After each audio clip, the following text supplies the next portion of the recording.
Hello, എല്ലാവർക്കും good evening. എനിക്ക് 6 വർഷമായിട്ട് കാലിൻ്റെ മുട്ടുവേദന ഉള്ള ഒരാളാണ്. ഡോക്ടേഴ്സിനെ കാണിച്ചപ്പോൾ സർജറിയാണ് പറഞ്ഞിട്ടുണ്ടായിരുന്നത്. ഇപ്പോൾ ഞാൻ ഈ എലമെൻസിൻ്റെ പ്രൊഡക്റ്റ് ഉപയോഗിക്കാൻ തുടങ്ങിയിട്ട് 1 മാസമായി. ഞാൻ ഇതിന് മുന്നൊരു വോയിസ് ഇട്ടിരുന്നു. നടന്നു കഴിഞ്ഞാലാണ് കൂടുതൽ വേദന എനിക്ക് ഉള്ളത് എന്ന് പറഞ്ഞിട്ട്. ഇപ്പോൾ 2 ദിവസം മുന്നേ എനിക്കൊരു പരിപാടി ഉണ്ടായിരുന്നു. അതിന് ഞാൻ 2 കിലോമീറ്റർ നടന്നു.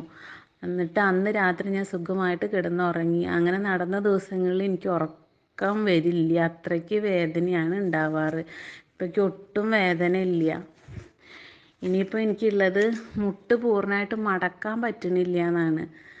അതിനിപ്പോൾ ഞാൻ ഈ എലമെൻസിൻ്റെ പ്രൊഡക്റ്റ് 3 മാസം തുടർച്ചയായിട്ട് കഴിക്കുമ്പോൾ എനിക്ക് പൂർണ്ണമായിട്ടും മടക്കാൻ പറ്റും എന്നുള്ളൊരു വിശ്വാസം എനിക്ക് വന്നിട്ടുണ്ട്.